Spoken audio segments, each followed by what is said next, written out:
Hello everyone, this is Crota giving you a shoutcast from one of my games from patch 13, the most recent patch that's been released.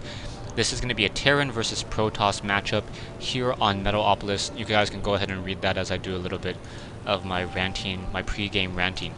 So, Terran versus Protoss, a lot of the thoughts on patch 13, it really seemed to buff Terran infantry a little bit more, especially more for the Marines. The Marines really, it really feels as though Blizzard wants to make the Marine the real bread and butter unit that the original StarCraft 1 had it as. Just a very powerful, a unit that in mass with proper support would be great, or even acting as a support unit. So I like it. I don't know if it was necessary. We'll see how patch 13 goes. But currently, I am the highest ranked Terran player in my Diamond League division. So not exactly sure what that means. There were some higher players before. But yeah, I think I'm 11th right now, and 1 through 10 is all Protoss, Zerg, and random, so that's fairly difficult. Now coming into my base, I'm going to be building a standard 12 supply depot, and that probe just catches me so that the barracks does not get down. Also, I did have a good business trip for all of you guys who asked, and I am happy to announce that I have 14,000 subscribers. So yeah, I'm getting up there, not quite as big as some of the other players out there, but I try not to compare too much. So I come in, see exactly what he's building, move back out in the hopes that he's going to start showing his tech a little bit more, and then move back in. So I'm going to go ahead and move in here, just try to figure out what exactly he's building.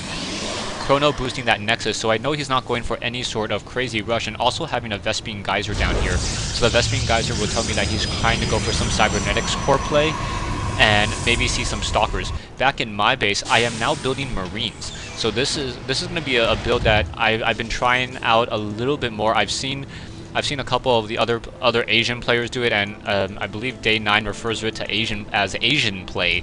So I was like, hey, I'm Asian, maybe I can do some Asian play. So I'm going to be trying to do some of this Asian play in here, getting a single Marine. Also going to start building my factory once I get up to that 150 minerals, 100 gas. I see the Cybernetics core go down, so I'm pretty happy that I did not try to go Reaper. As soon as that Cybernetics core comes down, he can chrono boost the gateway, as any Protoss player should against a Terran who has their barracks down, just to make sure that that Reaper doesn't run into that mineral line and simply destroy everything. Back over here, I'm now getting a bunker, so an early bunker to hold off on this high ground. Should be I'll be able to put in a couple Marines in here.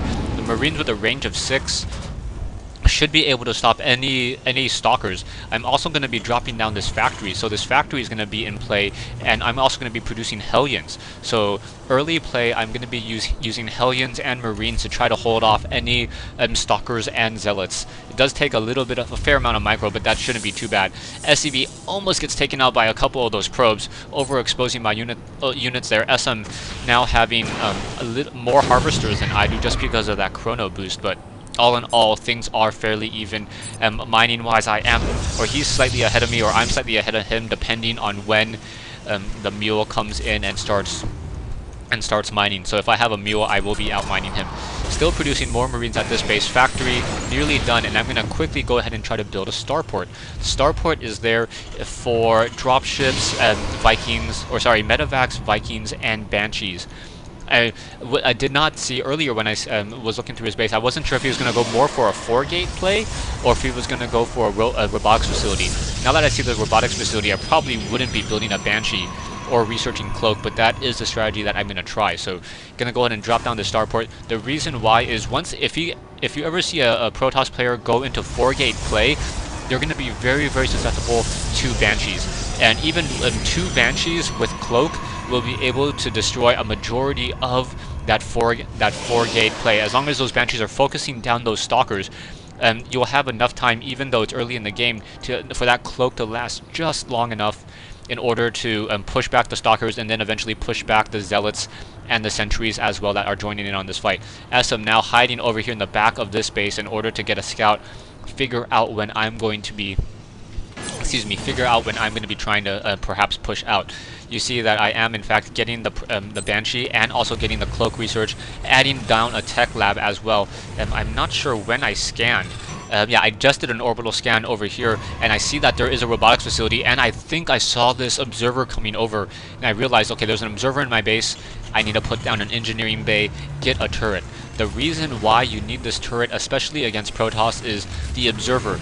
The observer is able to see up onto the high ground, and the bunker on the high ground would not be as effective just because stalkers can sit right here and start shooting and focusing down that bunker. As long as you can remove the sight in the base, he's going to be having problems. So I do have this Banshee. I am getting Cloak.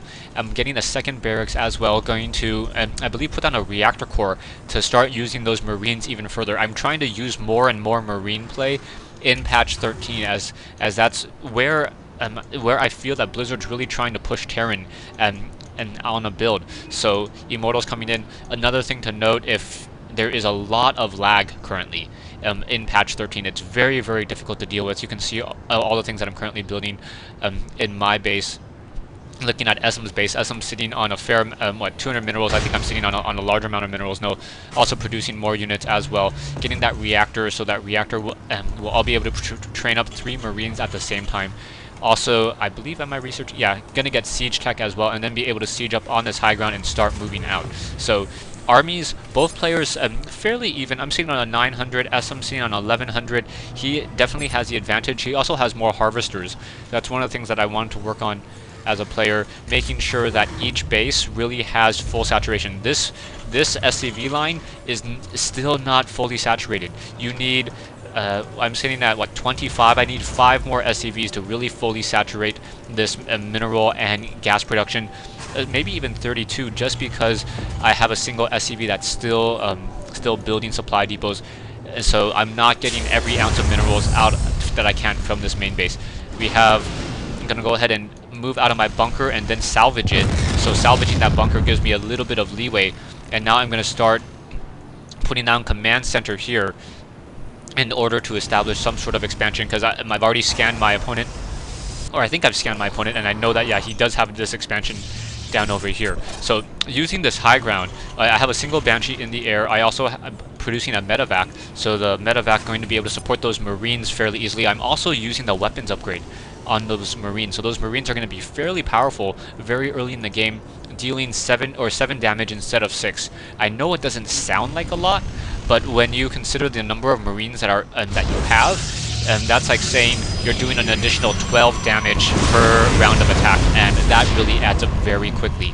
It's also, I believe, a 16% damage increase. If I'm doing my math correctly, yeah, I think it's a 16% damage increase, somewhere in there. Siege tanks now sieging up, and now going to try to put some pressure on Esseim's base. Stay tuned for part 2 of this replay between Esseim and me here on Metalopolis.